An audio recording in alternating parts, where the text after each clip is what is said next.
Welcome to The Know. I'm Brian. I'm Ben. Okay, so we have some news that could have big ramifications for the future of loot boxes here in the U.S., and that is that the Federal Trade Commission says it will investigate the practice here in the States. We did it. Loot boxes are gone done. forever in We America. got 'em. We got 'em. Hello. We won. Freedom again. So a little bit of background, and this came, I think, initially from Polygon. They found a video. This was New Hampshire Senator Maggie Hassan.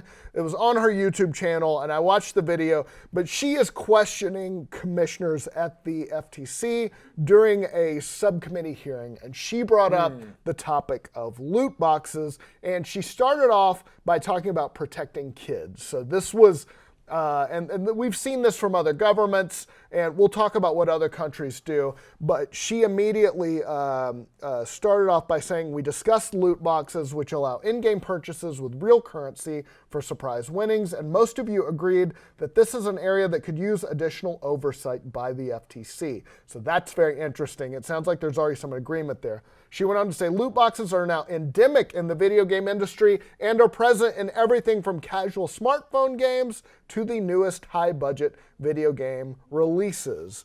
And then she goes on to say they will represent a $50 billion industry by the year 2022, according to research estimates. Then she said children may be particularly susceptible to engaging with these in-game purchases, which are often considered integral components of video games. So interesting. She's bringing up the specter of, are we exposing kids to gambling? Or are we encouraging problematic gambling? Which I think if you want a hook to get like lawmakers behind getting rid of loot boxes, doing it for the kids is definitely the way that you want to like approach them. That's definitely right. And this has been raised before, obviously, but this is, and we've seen some lawmakers here in the U.S. Talk about it and talk about the government getting involved. But she went on to say, she talked about research from the UK that links potential gambling habits to the use of loot boxes. And we've seen other countries like rallying behind this, and then we've seen like 2 or 3 that just don't care. That's right. As far as what other countries do, Belgium and the Netherlands have passed bans. Hassan also claimed that Japan is, but I don't know. I haven't heard anything about that. Yeah. But New Zealand, the UK, and Ireland do not consider them gambling, so we aren't seeing bans, at least, in those countries. In terms of like the success on how well this is going to do, I think a lot of it, comes down to the approach.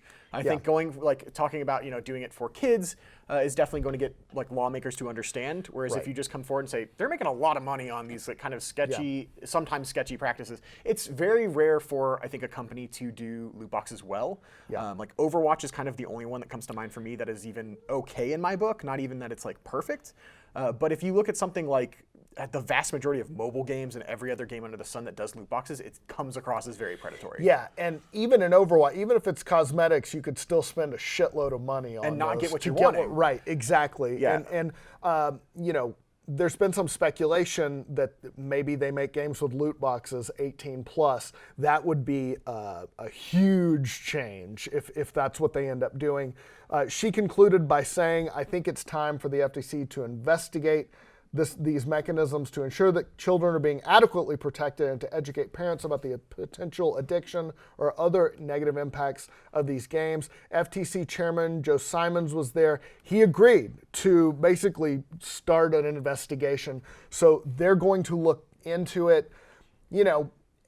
There's definitely some action coalescing, here in the States around this issue, and this could be huge. Yeah. I mean, the industry has fought this, but as we've said before, these are, the main part of the business is for some of these giant developers. So, we'll see what happens. Sorry, go ahead. No. I was gonna say, like you've seen, game makers try to get what they can out of making games. Yes. Like they always have the base package, and then we've seen things with DLC and now loot boxes, like selling cosmetics directly and only. We'll see which way this goes. Sticking around with like buying cosmetics has kind of always been around. DLC has even been around, but even that's kind of found its like kind of foothold on what DLC is going to be moving forward. Yes. Loot boxes, depending on how this goes, I could see potentially going away, or at least being changed to be way less of a chance to get what you're trying to buy. Right. Like you said, the fact that they're framing this as an issue affecting children, that is going to resonate with, I think, lawmakers on a bipartisan basis. Otherwise, I think if you don't go with that route, it's lawmakers will be like, I don't really get this. That's whatever, right. and it'll kind of just fall to the wayside. Polygon reached out to the ESA. That's the group, Entertainment Software Association. They basically represent developers, in the political realm. Okay. They responded by saying, loot boxes are one way that players can enhance the experience that video games offer. Okay, yeah, there's a lot of ways I can enhance my gameplay. I wouldn't say enhance is the word I would use. I've never thought, boy, this loot box has really enhanced my experience. Man, right Overwatch now. is just missing something. I don't, is there a way I can put more money into this? Can I pay them more money for this? Yeah, and for little return. That's bullshit.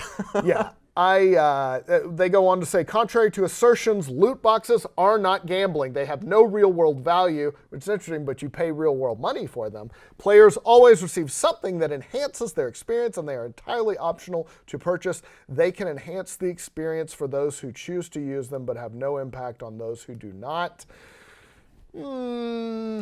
I think, if anything, the future that we could see moving toward for games isn't loot boxes, but something more like what Fortnite does with a battle pass, where you pay like every season $10, and then as you play through the game, you have the ability to like grind faster and get more return, but you know exactly what you're getting. But you can also pay for currency in Fortnite, right? I mean, you can pay for those V-Bucks. Yeah, well, the V-Bucks let you buy a battle pass, and then that will let you, like, as you play through the battle pass, if you hit certain milestones and you have your hooks in this game, you can make currency back on the battle pass to buy it again. Okay. Or you can just dump money straight in to buy skins that you like, and I think that removes that random chance while still giving game companies an option of like, you can still throw money at us for things that we want. And the big developers always argue, well, we need this monetization because game development's got so expensive. This is how we fund it.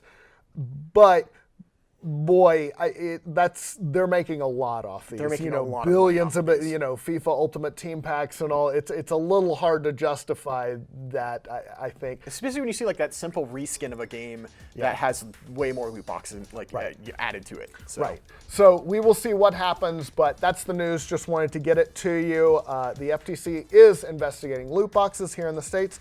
We will see what comes of this. We'll definitely keep you updated as this progresses. For now, we will see you later. Bye.